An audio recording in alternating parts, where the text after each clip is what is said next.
कहानी की शुरुआत होती है एक नई सुबह से, लेकिन यह सुबह आम नहीं थी। यह सुबह अहाना की जिंदगी का पहला इम्तिहान लेकर आई थी। अहाना के ऑफिस का पहला दिन था। वह ऑफिस के बड़े से गेट के सामने खड़ी थी।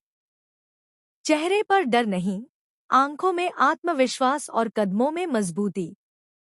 यह सिर्फ नौकरी का पहला दिन नहीं था, बल्कि एक जंग की शुरुआत थी। ऐसी जंग जिसमें सामने दुश्मन खुलकर नहीं दिखते, बल्कि मुस्कुराते हुए वार करते हैं। जैसे ही अहाना ने ऑफिस के अंदर कदम रखा, उसे कुछ अजीब सा महसूस हुआ। हवा में ही कुछ गड़बड़ थी। चारों तरफ फाइलें, कुर्सियां और कंप्यूटर तो थे, लेकिन ईमानदारी कहीं नजर नहीं आ रही थी। वह समझ गई कि यह ऑफिस वेलफेयर के नाम पर सिर्फ कागजों का खेल खेलता है।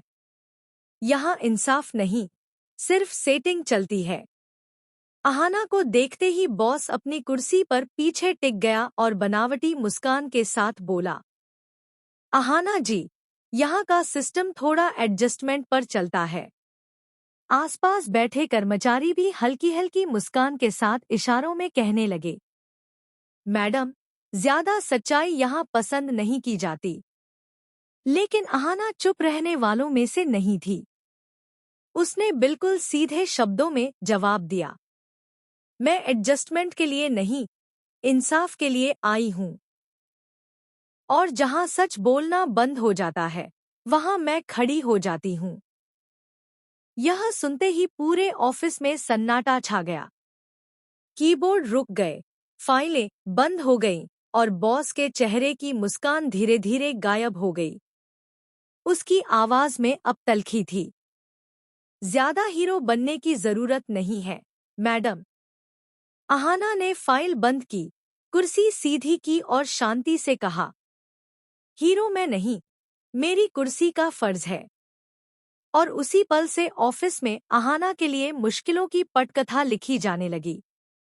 उधर बड़े घर में माहौल बिल्कुल अलग था। ठाकुर जी अपने कमरे में गुस्से से इधर-उधर चक्कर काट रही थी। अहाना की कही हुई बात उनके कानों में अब भी गूंज रही थी। एक दिन इस घर की तीनों बहुएं और दीदी भाई भी काम पर जाएंगे। बकवास। गुस्से में ठाकुर जी ने तकिया उठाकर फेंक दिया। यह लड़की इस घर को फैक्ट्री बनाना चाहती है।